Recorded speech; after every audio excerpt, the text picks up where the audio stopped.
अस्सलाम वालेकुम नाज़रीन, ॾींहुं ॾींहुं लाट जे इंटरव्यू सीरीज़ में सतार सरोया जी ख़िदमत में हाज़िर आहे। अॼु असां कुझु अहम सवालनि ते ॻाल्हि ॿोल कंदासीं। सवाल मुंहिंजो इहो आहे तव्हां खां त तव्हां असांखे इहो ॿुधाए सघंदव त जेको गिनान आहे उन मां कहिड़ी शाइरी जी सिन्फ़ अॻिते हली निकिती जंहिंखे असां चऊं था त उहा क्लासिकी शाइरी जी सिन्फ़ आहे। इहो सवाल आहे मुंहिंजो तव्हां खां। तव्हां चओ साईं गिनान मां अॻिते हली काफ़ी ऐं वाई निकिती, छाकाणि त गिनान जो जेको घाड़ेटो आहे उहो उन मां अॻिते हली अरगून दौर में काफ़ी निकिती ऐं पोइ अॻिते हली मुगलिया ऐं कलोड़नि जे दौर में असांखे वाई मिले थी पई ऐं वाईअ जो घाड़ेटो ऐं काफ़ीअ जे घाड़ेटे में बि फ़र्क़ु आहे। ऐं काफ़ी जेका आहे शेख लाल जी बि पहिरियां अदबी तारीख़ूं लिखनि थियूं त उहा उन चई आहे। ऐं वाईअ जो मौजूद जेको आहे मेन शाह इनायत रिज़वी आहे। म्यूं शाह इनायत रिज़वी सिंध जो उहो शाइर आहे जंहिं शाह अब्दुल लतीफ़ भिटाई रहमतुल्लाह अलैह जे शाइरीअ ते बि पंहिंजो असरु क़ाइमु रखियो आहे। अच्छा, वरी तव्हां खां सुवालु पुछियो थो वञे त बाबा इहो ॿुधाईंदो त ॾाढ़ियारे जबल जो शेर इहो मज़मून आहे ऐं सफ़रनामो आहे इब्तिदाई, इहो कंहिं लिखियो आहे? तव्हां चवंदो साईं ॾाढ़ियारे जबल जो शेर मिर्ज़ा कलिश बेग लिखियो आहे। तव्हांखे चवंदो बाबा ॾाढ़ियारे जबल इहो भला आहे किथे? तव्हां चवंदो साईं कंबर शदाद कोट में हिकिड़ी खीर थर जी चोटी आहे, उन ते इहो ॾाढ़ियारे जबल जो ॾाढ़ारो जबल आहे। ॾाढ़ारो जबल मिर्ज़ा कलिश बेग उन ते। अच्छा, ॾाढ़ारे जबल ते तव्हांखे ॿुधाईंदो न त कुते जी क़बर बि इन ई जबल ते वाक़ियो आहे। ठीकु आहे। वरी तव्हांखे चवंदा बाबा मीरा मोहम्मद शाह हिकिड़ो सफ़रनामो लिखियो 1919 में, ॿुधाईंदो त उहो कहिड़ो आहे? तव्हां चवंदो साईं हा बिल्कुलु उहो आहे गंजे टकर जो शेर। हाणे 1900 में सफ़रनामो मिर्ज़ा कलिश बेग लिखियो ॾाढ़ियारे जबल जो शेर ऐं 1919 में सफ़रनामो मीरा मोहम्मद शाह गंजे टकर जो शेर लिखियो। इन ॿिन्ही सफ़रनामनि जी इंतिहाई अहमियत आहे ऐं ॿई सफ़रनामा सिंधी नसाब जो हिसो बि रहिया आहिनि। ठीकु आहे। अच्छा, जॾहिं तव्हांखे चवंदा बाबा पहिरियों जदीद सफ़रनामो कहिड़ो आहे? तव्हां चवंदो साईं सफ़र यूरोप जी डायरी आहे ऐं पहिरियों जदीद सफ़रनामो उनखे चवनि था इहो आहे काज़ी अब्दुल मजीद आबिद जो सफ़रनामो। ऐं काज़ी अब्दुल मजीद आबिद इबरत अख़बार जे एडिटर शेख अली मोहम्मद खे ख़त लिखंदो हो यूरोप जे सफ़र दौरान, ऐं उहे ख़त इबरत में छपजंदा हुआ ऐं अहिड़े तरीक़े सां उहे ख़त पोइ किताबी शकिल में आया ऐं हिनखे पहिरियों जदीद सफ़रनामो चवनि था। ही 1950 वारे ॾहाके जी ॻाल्हि आहे। 1960 माना 1960 में ही सफ़रनामो आहे, यानी पहिरें सफ़रनामे जी शुरूआत 1960 में थिए थी। अहिड़े तरीक़े सां शेर ऐं सफ़र ग़ुलाम मुस्तफ़ा शाह जो सफ़रनामो आहे, उनखे बि अहमियत हासिलु आहे। वरी तव्हां खां पुछंदा बाबा सफ़रनामे जो जदीद सफ़रनामे जो अबू असां कंहिंखे था चऊं? तव्हां चवंदो साईं अल्ताफ़ शेख साहिब खे जदीद सफ़रनामे जो अबू चऊं था। ऐं तव्हां खां पुछंदा बाबा अल्ताफ़ शेख साहिब जे सफ़रनामे जूं ख़ूबियूं कहिड़ियूं आहिनि? तव्हां चवंदो साईं अल्ताफ़ शेख साहिब जेके बि सफ़रनामा लिखिया आहिनि उन्हनि सफ़रनामनि में हिकु त हुन ॼाण ॾिनी आहे, ॿियो हुन शऊर ॾिनो आहे।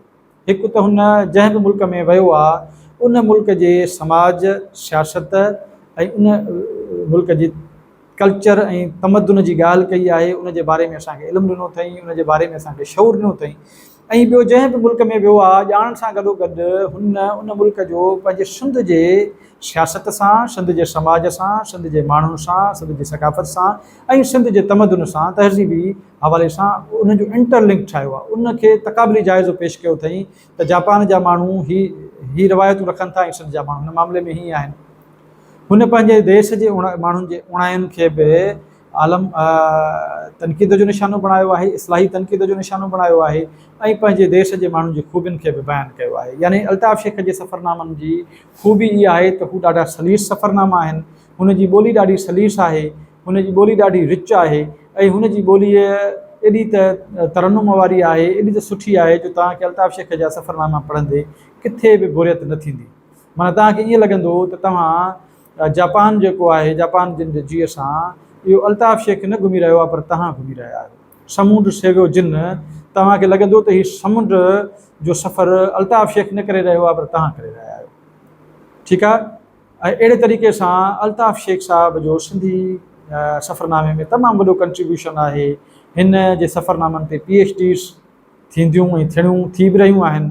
हिन जे सफ़रनामनि जो हिकु हिकु सफ़रनामे जो हिकिड़ो तमामु वॾो कंट्रीब्यूशन आहे। बंदर बाज़ारियूं ऐं सांबा समुंड जो जीव जिन मलाइशा खां मुलाक़ात ताईं या अहिड़ा खोड़ सारा उन जा सफ़रनामा आहिनि जेके तव्हांखे यादि रखणा पवंदा।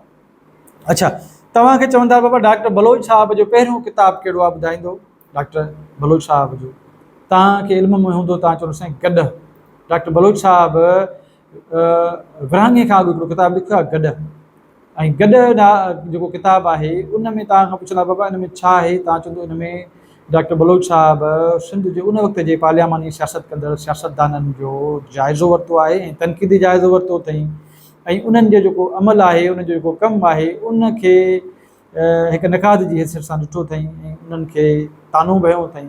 ऐं इहो मैसेज ॾियण जी कोशिशि कई अथई त जेका असांजा सियासतदान आहिनि इन्हनि खां त घटि में घटि इहे गॾ भला आहिनि जेके घटि में घटि ॿार त खणनि था, जेके कम त अचनि था। ऐं इहे सियासतदान पंहिंजे समाज जे लाइ ऐं पंहिंजे फ़र्दनि जे लाइ, पंहिंजे मुआशिरे जे लाइ ऐं पंहिंजे क़ौम लाइ कुझु नथा कनि पिया। त हुन हिकिड़ो तनक़ीदी पहलू पेश कयो आहे इन किताब में डॉक्टर बलोच साहब। डॉक्टर बलोच साहब जा बाबा ॿिया कहिड़ा कंट्रीब्यूशन आहिनि तव्हांजे इल्म में हुजणु खपे त हू क्लासिकी शाइरी जो मुरतिब कंदड़ आहे, शाह लतीफ़ खां वेंदे करे।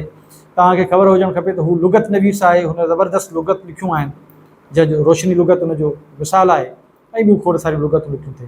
हू ॿोलीअ जो नज़रियो ॾींदड़ आहे। ॿियो नज़रियो डॉक्टर बलोच साहब ॾिनो। हू सिंधी ॿोलीअ जी तारीख़ लिखंदड़ आहे डॉक्टर बलोच साहब। हू लोक अदब स्कीम तहत 44 स्कीम किताबनि खां बि मथे किताब आणींदड़ हिकिड़ो वॾो अज़ीम क़िस्म जो लेखक आहे, मुहक़िक़ आहे, मुदब्बिर आहे। हू सिंधी लैंग्वेज अथॉरिटी जो चेयरमैन बि रही चुको आहे। हू सिंधी जेको शोबो आहे सिंध यूनिवर्सिटी जो उनजो पहिरियों सरबराह रही चुको आहे। ऐं डॉक्टर बलोच साहब हिकिड़ी पूरी तारीख़ आहे। माना डॉक्टर बलोच साहब जी शख़्सियत जे बारे में उनजा सभु पहलू तव्हांखे पढ़णा पवंदा। उन बेशुमार अहिड़ा मौज़ू आहिनि जिन ते कमु कयो अथई। ऐं रेहान हीरन खान हुनजो किताबु आहे, जामे सिंधी लुगात 5 जुल्द उन लिखिया, मुरतिब कया। अहिड़े तरीक़े सां रेहान हीरन खान में हिकिड़ो पूरो ॼण त सफ़रनामो आहे डॉक्टर साहब जो, जिथे जिथे वियो आहे, जंहिं सां मिलियो आहे, सॼी ज़िंदगी जो अहवाल ॼण त उन में डॉक्टर बलोच साहब जो आहे। 10 जुल्द आहिनि तमामु वॾा उन जा। उहो डॉक्टर बलोच साहब जो कंट्रीब्यूशन आहे। अहिड़े तरीक़े सां जेकॾहिं तव्हांखे पुछनि त डॉक्टर अलहदाद जोहिर साहब, अलहदाद ॿोहे साहब जो कहिड़ो कंट्रीब्यूशन आहे, त अलहदाद ॿोहे साहब हिकिड़ो नकाद आहे। उन नकाद जी हैसियत सां उन सिंधी ॿोलीअ जो कारज किताबु लिखियो, तनक़ीदूं किताब लिखियईं, इल्मु तहक़ीक़ लिखियईं। माना हिकिड़ो अदीब, नकाद ऐं हिकिड़ो मुहक़िक़ ऐं आला पाए जो, आला चोटीअ जो हिकिड़ो मुफ़किर ऐं अदब जा फ़िक्री मुहरिक किताबु हुन लिखियो। अहिड़े तरीक़े सां अलहदाद ॿोहे खे जॾहिं असां ॾिसूं था पिया त अलहदाद ॿोहे हिकिड़े चोटीअ जे नकाद तौरु ऐं चोटीअ जे मुहक़िक़ तौरु ऐं चोटीअ जे मुफ़किर तौरु असांखे नज़र अचे थो। ऐं डॉक्टर ॿोहे साहब जी शख़्सियत ते बि तव्हांखे मुतालियो करिणो पवंदो। अहिड़े तरीक़े सां खोड़ सारियूं शख़्सियतूं आहिनि जिन ते असां ईंदड़ वक़्त में बि ॻाल्हाईंदासीं। सो उमेदु आहे त असांजी हीअ जेकी नंढी कोशिशि आहे उहा तव्हांजे लाइ कारगर साबित थींदी। सो मोकिलाणी कोन्हे, वरी कंहिं ॿिए वीडियो में कंहिं ॿिए मौज़ूअ सां हाज़िर थींदासीं। सो जेॾां पेर तेॾां ख़ैरु।